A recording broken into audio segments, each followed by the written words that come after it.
everyone, I'm Jonathan Arabanilla from BSCE 4B. So, I will give you some example problem from steel design in Purlins. So, first situation. So, may slope tayo na 1 vertical and 4 horizontal. The distance between trusses is 6 meter. Spacing is 1.2 meter. The dead load is 720 Pascal. The live load is 1000 Pascal.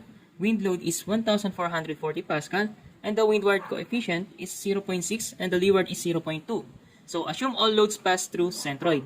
So the properties of C200 times 76 mm is Sx equals to 6.19 times 10 raised to 4 mm cube. And si Sy is 1.38 times 10 raised to 4 mm cube.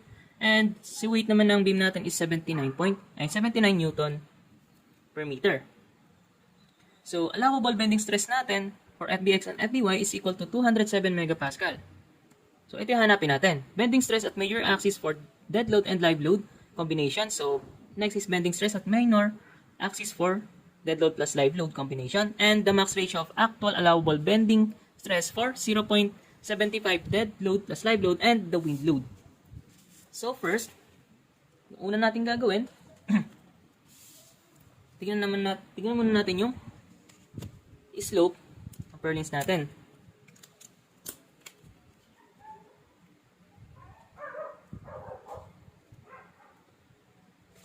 Drawing muna natin.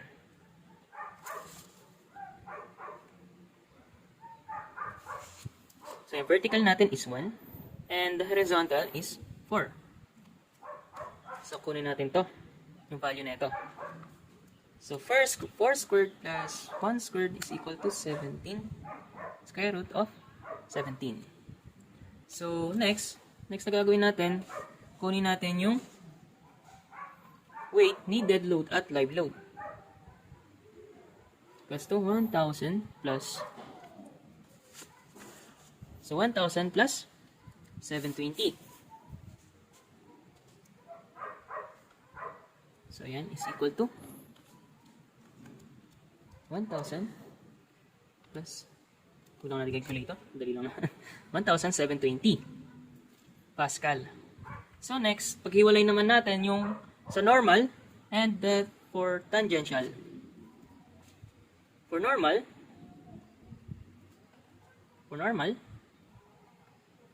is equal to 1,720 multiplied by, so 4 over 17. So 1,720 multiplied by 4 over square root of 17. So equals siya sa 1,668.64 Pascal. And for tangential naman, 170 over 17. So equals siya sa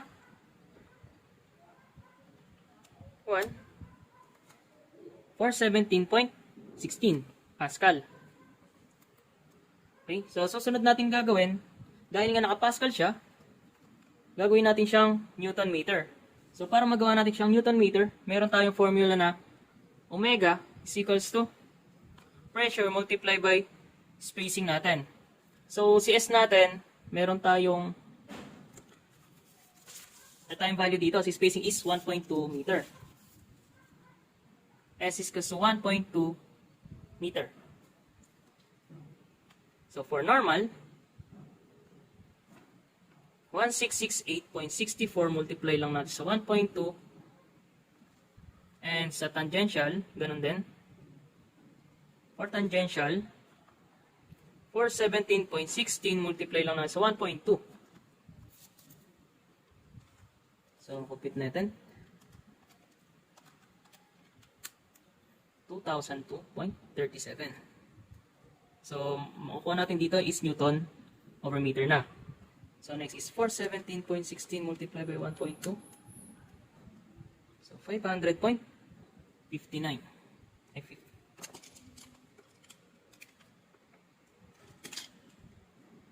Newton over meter per meter.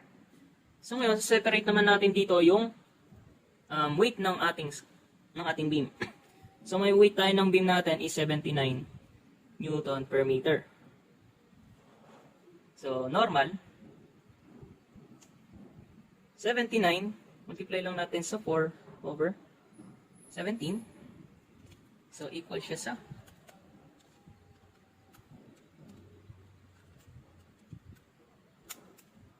76.64 Newton meter.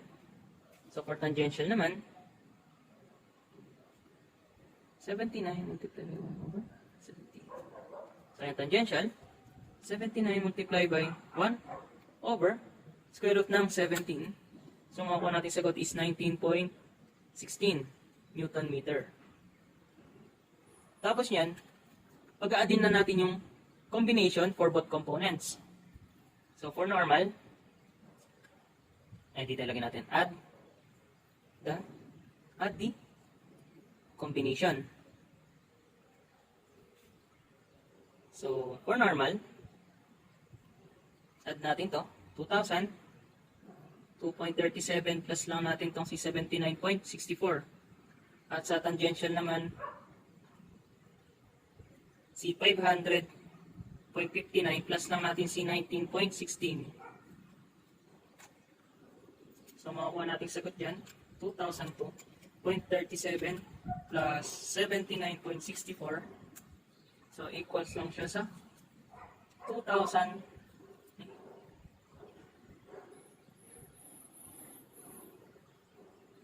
Ay, mag-iata ako dito. 79 multiplied by 4 over square root ng 17. 76 pala to. Sorry. Mali ako ng type ay ng sulat. Kaya pala nag-iba. Okay. 76. So, 2,002.37 plus 76.64. So, equal siya sa 2,079.01. And for tangential, 500.59 plus 19.16. So, mga natin sagot dito is 519.75 Newton meter and Newton per meter. Okay? So, next naman, kukunin na natin si max moment. Kunin natin dito si max moment. So, for max moment, meron tayong formula na M WL squared over 8. So, gagamitin natin formula dahil wala siyang subrods. So, yun, wala tayong subrods, kaya ito gagamitin natin formula. So, meron naman na tayong value ni L na 6 meter. So, by substituting the value now, for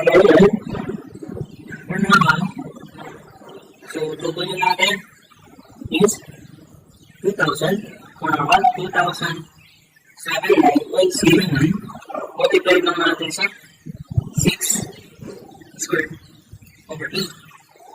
So, makuha natin dito sa sagot.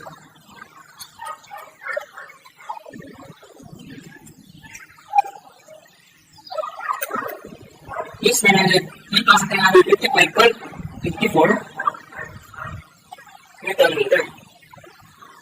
And for tangential naman, makuha natin naman dito is si 519.75 multiply lang natin sa 6 meter all over 8.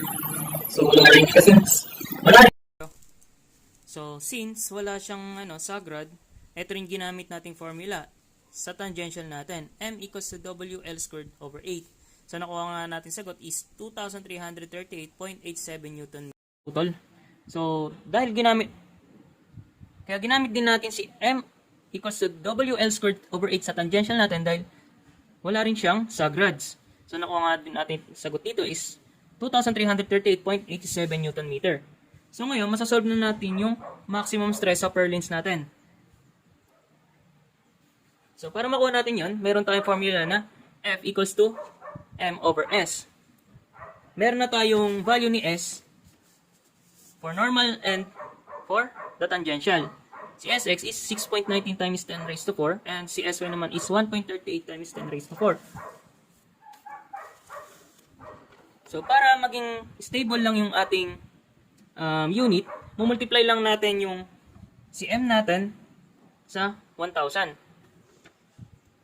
So, si S natin dito is equals to 6.19 times 10 raised to 4. And sa tangential,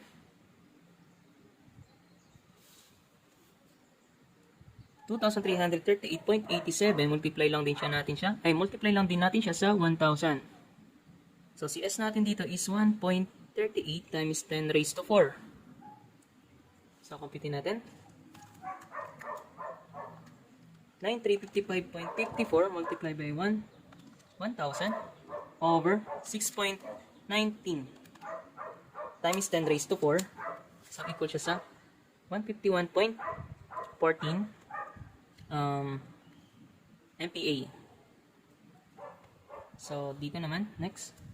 So, tangential, 2,338.87 multiply by 1,000 over 1.38 times 10 raised to 4.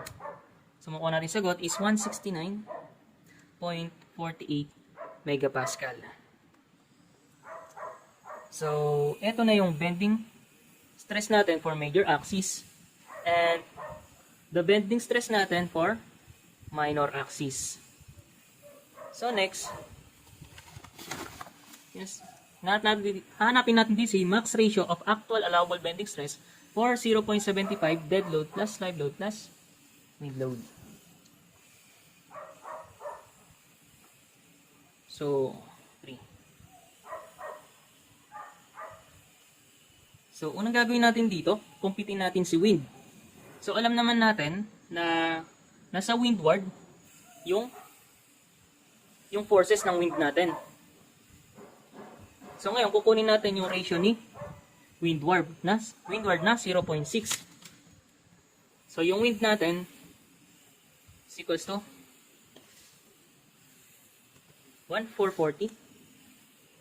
1,440 multiply lang natin sa windward na coefficient na 0.6. So, equal siya sa 1,440 multiply by 0.6 equals to 864. So, para makuha lang natin ulit, katulad ng ginawa natin kanina, multiply lang ulit natin to dun sa spacing na 1.2 para makuha natin si Newton meter. Okay. Answer times 1.2 is equals to 1,036.8 Newton meter. So, for normal,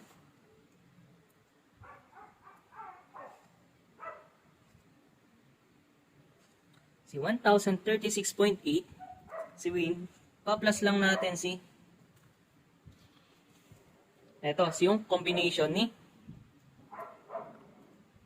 live load at dead load at 2,079.01. So, multiply lang natin siya sa 0.75 na reduction factor niya. Equals to 1,036.8 plus 2,079.01. Multiply lang natin sa 0.75.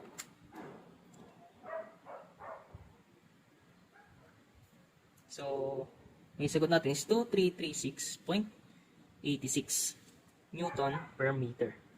So, for tangential naman,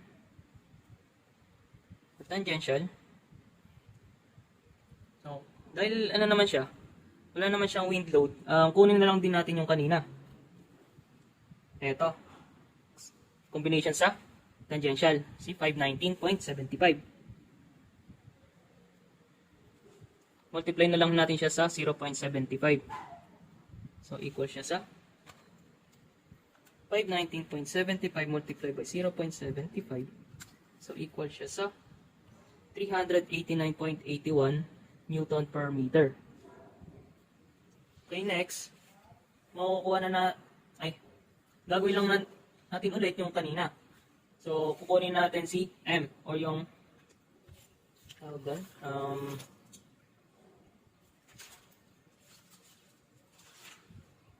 si max moment. Kunin lang natin si max moment. So, meron tayong max M or max moment is equal to W L squared over 8. So, dahil wala naman tayong sagrad dito, kaya ito rin gagamitin natin. So, for normal,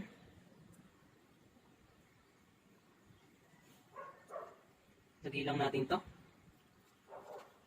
2336.86 multiply lang natin sa 6 squared over 8.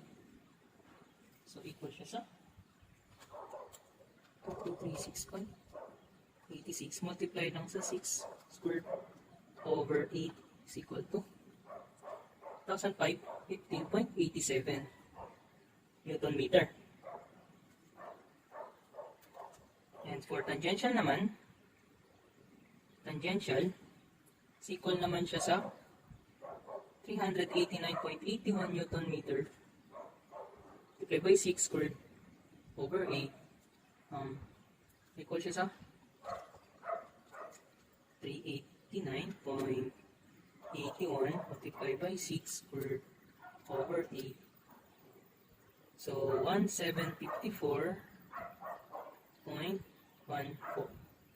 Newton meter. So next, masasolve na natin si maximum stress ng Purlins natin. So katulad lang din kanina, F equals to M over S. Meron na rin tayong value na S. Ngayon, lagyan na lang natin. Or normal, M natin details na 10,515.87. Multiply lang natin siya sa 1,000 para maging stable yung ating unit. So yung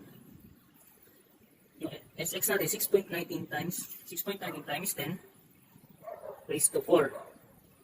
So equal siya sa 10,515.87 multiplied by 1,000 over 6.19 times 10 raised to 4. Ang sagot is 169.88. Mawala sa natin sa dito is megapascal. Situation 2. So ito yung ating yung figure. So pinapahanap sa atin yung yield moment capacity, plastic moment capacity, and the shape factor of the given section. And yung Fy natin dito is 248 megapascal. So for your yield moment capacity, meron tayong formula na My equals to Fy multiplied by S. And sa plastic moment capacity naman, meron tayong MP equals to Fyz. And the shape factor or si SF is equal naman kay Z over S. So una natin gagawin, hanapin natin si ENA or the elastic neutral axis. So si ENA, si Y bar is equal to para magmo-moment lang tayo at dito tayo magbe-base. Okay? Kunin muna natin yung area na ito. 50 multiplied by 160.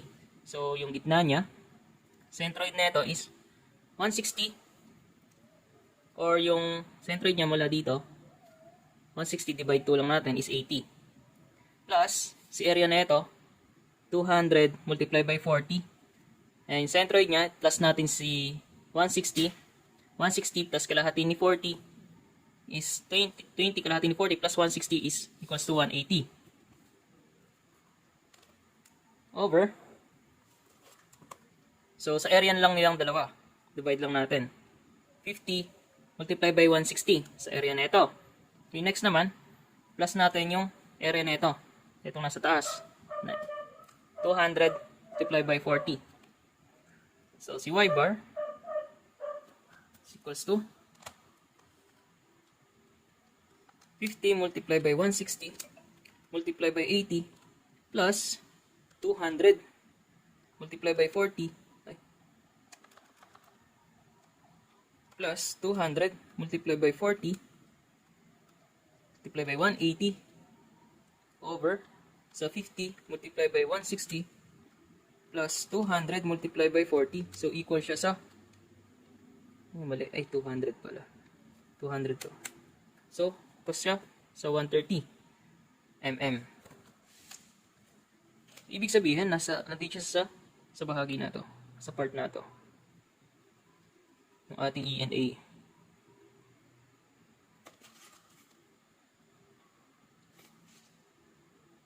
So, ENA. So, Y bar natin is equals to 130. So, next, PNA. Hanapin naman natin kung saan natin may locate si PNA.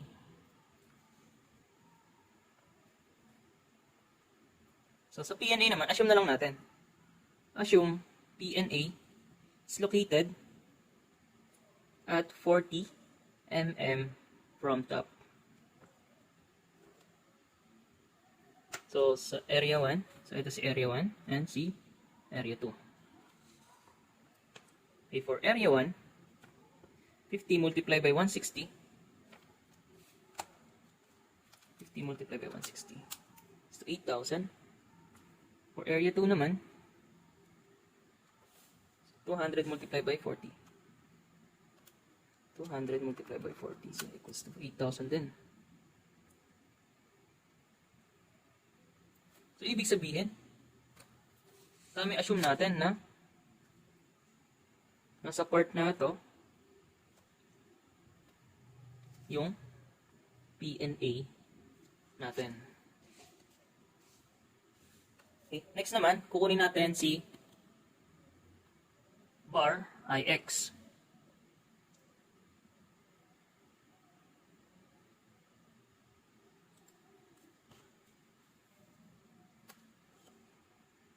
Bar IX. So, paano natin makakuha yun? Meron tayong formula na I, ayun, equal siya sa summation ng IX plus AD2. So, equals to, so si IX, kunin natin yung area nito, yung base, tapos, i-cube natin, si depth na 160. Tapos, divide 12. So, 50, the base, multiply by depth na 160 cube over 12. So, plus naman natin si AD2. Si 50. So, 50, multiply natin sa 160 ang kanyang taas. Tapos, si Y bar. Yung gitna nila. Ay yung elastic neutral axis. Yung taas nito, ENA. So, 130, minus lang natin yung kalahati ni 160, equals to 80. Tapos, ganun din sa kabila, sa may taas naman, ito, yung area ng nasa taas natin. Plus, so, 200 multiply by 40 cube over 12. Plus, so, area ng taas natin, 200 multiply by 40. Tapos, si Y bar ulit, na 130. Tapos,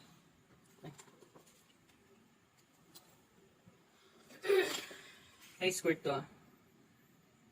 Squared. So, 130 minus natin kay 180. So, dito, yung gitna naman nito, plus yung 160. Kasi dito tayo naka-base. 0 to. Baba. So, 180. Squared. So, yung IX natin is equals to 50 multiplied by 160 cube.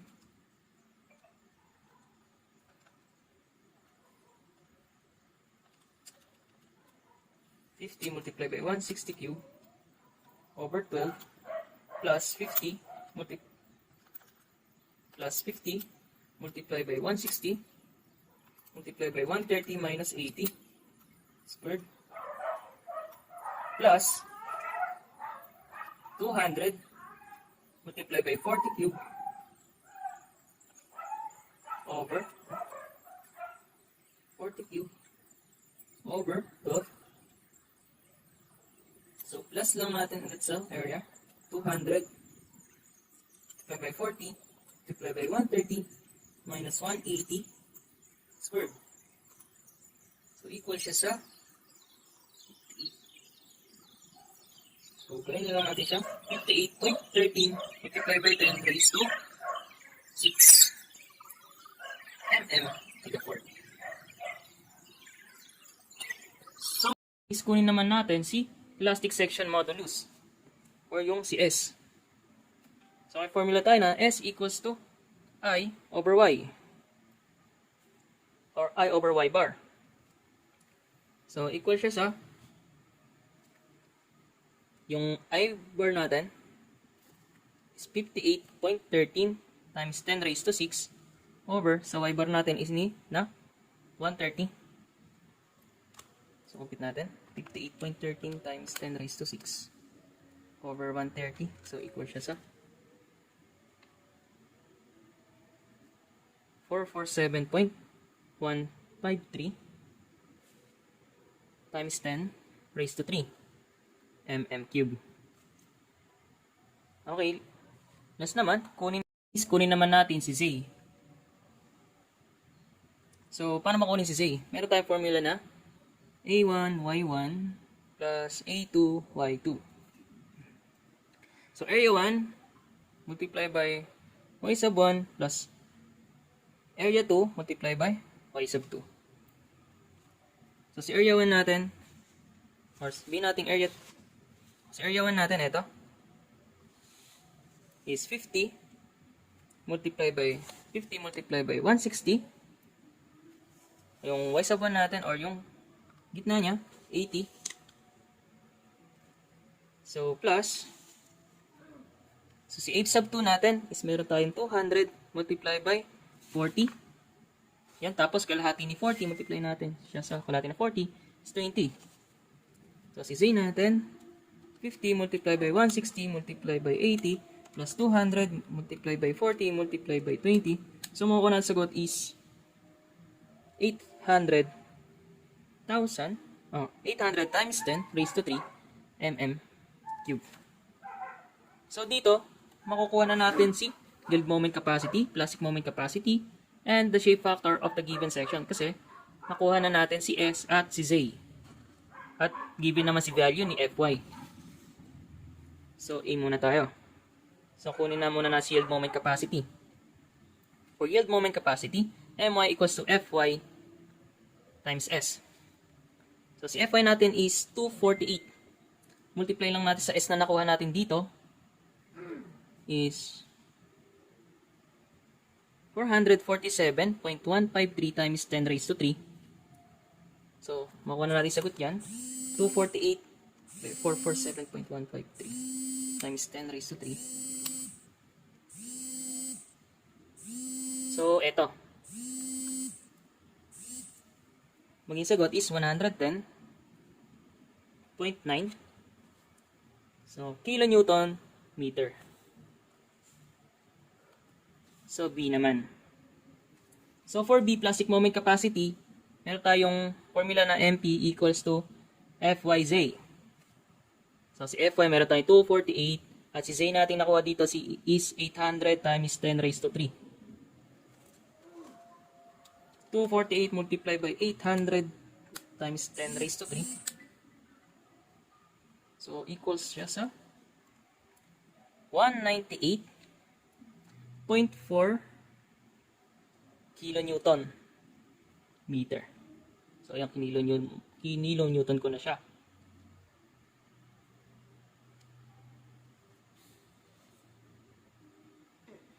Pero makukuha niyo dyan is Newton millimeter. Ay, i-divide na lang siya sa 1 million or 1,000 squared.